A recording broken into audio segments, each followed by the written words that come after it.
வணக்கம். சுக்ர நியூஸ் தமிழ். தேனியில் வேளாண் இயந்திரங்கள் மற்றும் கருவிகள் பராமரிப்பு குறித்து முகாம். தேனி மாவட்டம் சுக்குவாடன்பட்டி வேளாண் ஒழுங்குமுறை விற்பனைக்கூட வளாகத்தில் 30/8/2024 அன்று வேளாண் இயந்திரங்கள் மற்றும் கருவிகள் பராமரிப்பு குறித்து மாவட்ட அளவிலான முகாம் சின்னமனூர் முல்லையாறு உழவர் உற்பத்தியாளர் நிறுவனம் மற்றும் தேனி மாவட்ட வேளாண் பொறியியல் துறை சார்பில் நடைபெற்றது. முகாமிற்கு உழவர் உற்பத்தியாளர் நிறுவன இயக்குனர் புகழேந்தி தலைமையில் சிறுதானிய உணவுப் பொருட்கள் மற்றும் முருங்கை பொருட்கள் கண்காட்சிக்கு வைக்கப்பட்டது.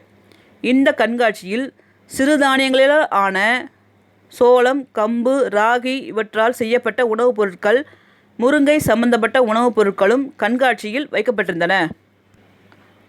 அப்போது தேனி மாவட்ட கலெக்டரின் நேர்முக உதவியாளர் வளர்மதி, மாவட்ட வேளாண் பொறியியல் துறை செயற்பொறியாளர் சங்கர்ராம், மாவட்ட வேளாண் இணை இயக்குனர் பால்ராஜ், தேனி உத்தமபாளையம் வேளாண்மை பொறியியல் துறை உதவி செயற்பொறியாளர் ராஜா கருப்பசாமி, உதவி பொறியாளர்கள் ராமகிருஷ்ணன், விஜயன், வினோத், வேளாண் உதவி இயக்குனர்கள், தோட்டக்கலை உதவி இயக்குனர்கள் மற்றும் நந்தினி, ராஜேஸ்வரி, சரண்யா உட்பட விவசாயிகள், மாணவர்கள், பொதுமக்கள் பலர் கலந்து கொண்டனர்.